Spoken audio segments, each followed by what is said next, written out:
ಹಿಡಿಯುತ್ತೇನಲ್ಲ. ಯಾರು ನಮ್ಮ ಕೈ ಹಿಡಿತಾರಂತೆ? ಯೆಹೋವ ಸ್ವಾಮಿ, ನಮ್ಮ ಪ್ರಭು ನಮ್ಮ ಕೈಯನ್ನು ಹಿಡಿದ್ರೆ ಯಾರು ನಿಮ್ಮನ್ನು ಎಳೆದರೂ ಕೂಡ ಏನಾಗಲ್ಲ, ನಾವು ಜಾರಿ ಬೀಳಲ್ಲ. ಆತನ ಕೈಯಲ್ಲಿ ಸಿಕ್ಕು ಬೀಳುವುದು ಭಯಂಕರ ಅಂತ ಒಂದು ಕಡೆ ಬರೆಯಲ್ಪಟ್ಟಿದೆ. ಅದೇ ಕೈಯಿಂದ ಯಾರು ಭದ್ರವಾಗಿ ಆತನ ಕೈಯಲ್ಲಿ ಇರ್ತಾರೋ ಅದರಿಂದ ಆ ಒಂದು ಭದ್ರವಾಗಿರುವಂತಹ ಕೈಯಿಂದ ಬಿಡಿಸ್ಲಿಕ್ಕೆ ಕೂಡ ಯಾರು ಆಗಲ್ಲ. ಅಂತ ದೇವರು ನಮ್ಮನ್ನು ಕೈ ಹಿಡಿಯುವಾಗ, ನಮ್ಮ ಕೈ ಆತನ ಕೈ ಹಿಡಿಯುವಾಗ ನಮ್ಮ ಕೈ ಏನಾದ್ರೂ ಭಿಕ್ಷೆ ಬೇಡದಂತ ಕೈ ಆಗ್ತದ? ಆಗಲ್ಲ.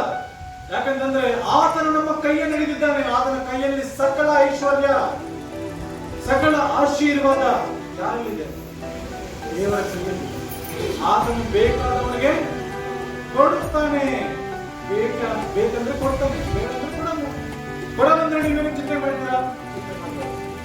ಚಿಂತೆ ಮಾಡಿ ನೋಡಿ. ನಾವು ಮುಂದೆ ಹೇಳ್ತೇವೆ ಚೆನ್ನಾಗಿ, ಒಂದು ಬೆಲೆ ಅಲ್ಲ ಅಂತ. ಆದ್ರೂ ನಾವೇನ್ ಮಾಡ್ತೇವೆ?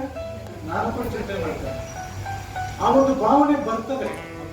ಬರುವಾಗ ಪೌಲನನ್ನು ನಾವು ನೆನಪು ಮಾಡ್ತೇವೆ, ತಿಮೋಥಿಯನ್ನು ನೆನಪು ಮಾಡ್ಕೋಬೇಕು, ಯೇಸು ಸ್ವಾಮಿಯನ್ನು ನೆನಪು ಮಾಡ್ಕೋಬೇಕು. ಯೇಸು ಸ್ವಾಮಿ ಕೂಡ ಅದೇ ಒಂದು ಶ್ರಮೆಯಲ್ಲಿ, ಅದೇ ಒಂದು ಕಷ್ಟದಲ್ಲಿ, ಅದೇ ಒಂದು ತೊಂದರೆಯಲ್ಲಿ ಆತನು ಕೂಡ ಜೀವಿಸಿದ.